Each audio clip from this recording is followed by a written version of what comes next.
So alright guys, mag-camping daw yung mga bata. Kaya kinuha ko yung tent para masubukan na mag-camping dito sa kabilang bahay ng pinsan ni Mrs. Kaya ito, alam ko masaya sila. Ayan.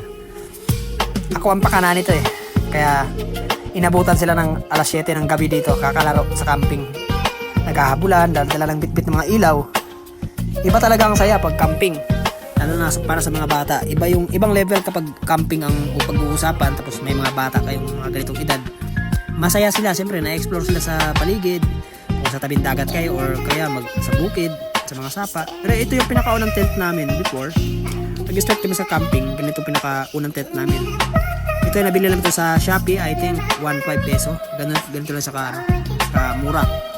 So nung nag-upgrade kami ng tent, bumili na kami ng quality.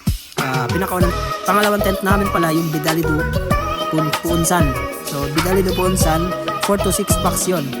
Hindi, 6 to 8 packs, ganun siya kalaki. So malaki talaga siya as in. So hindi na kami masikip dito. Kasya naman dito yung king size na bed, pero wala na siyang space sa bawat side. Kumbaga masikip na siya pag na-pull ng hangin, pulo-pulo na. Saka ramdam din namin yung sikip at medyo may kainitan konti dahil nga wala siyang, hindi ganun kaganda yung circulation ng hangin kasi maliit lang siya. Meron pa yung takip sa bubong pero hindi ko na sinet up kasi for laro lang naman sa mga bata eh. Then hindi ko na rin nilagyan ng pegs para mabilis mo siyang mailigpit at ialis mo siya sa pwesto.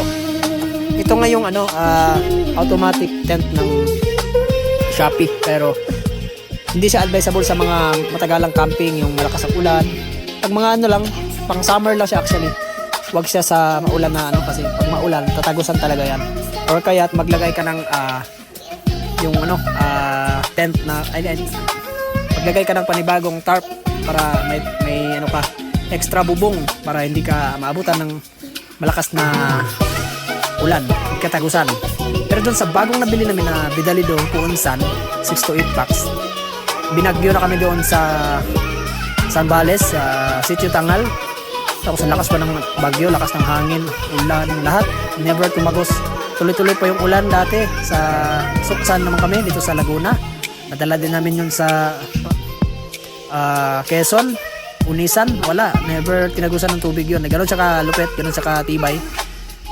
Iba talaga pag quality yung tent na gamit. So dito, ito ay ginawa na lang namin ito palaruan para sa mga bata. Instead na ibebenta namin, hindi na lang. Kasi sayang naman para sa mga bata din. Masaya sila dyan eh, maglaro-laro. Ayan, kita may bunso ko nandun sa loob. Hindi ko pa nabuksan tong side na to. Actually, pinto yan. Bubuksan pa mamaya-maya.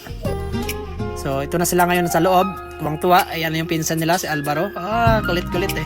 So ibang saya talaga pag mga bata kasama sa camping. Ibang level. At ito naman, kita nyo may electric fan tayo. Meron din tayong ilaw dyan sa gitna na nilagay ko nakasabit. Ayan, sige, hi everyone. Ayan, may ilaw tayo. Okay, ibang tuwang-tuwa talaga sila. Ibang level talaga pag kami nakailang camping na kami. Dami namin bata kasama. 5 bata ang dala namin sa 3 magpamilya. Ibang level talagang saya pag may bata sa camping. Hindi nila ramdam yung init. Huwag kayo mag-alala ang bata sa init. Okay, ito na yung inabutan sila ng dilim. Ito na sa loob. So walang airbed dito. Baka talon-talonan. Baka masira lang din. So sa pin lang. So yun mga ka-campers. Hanggang dito na lang ating video. Maraming salamat.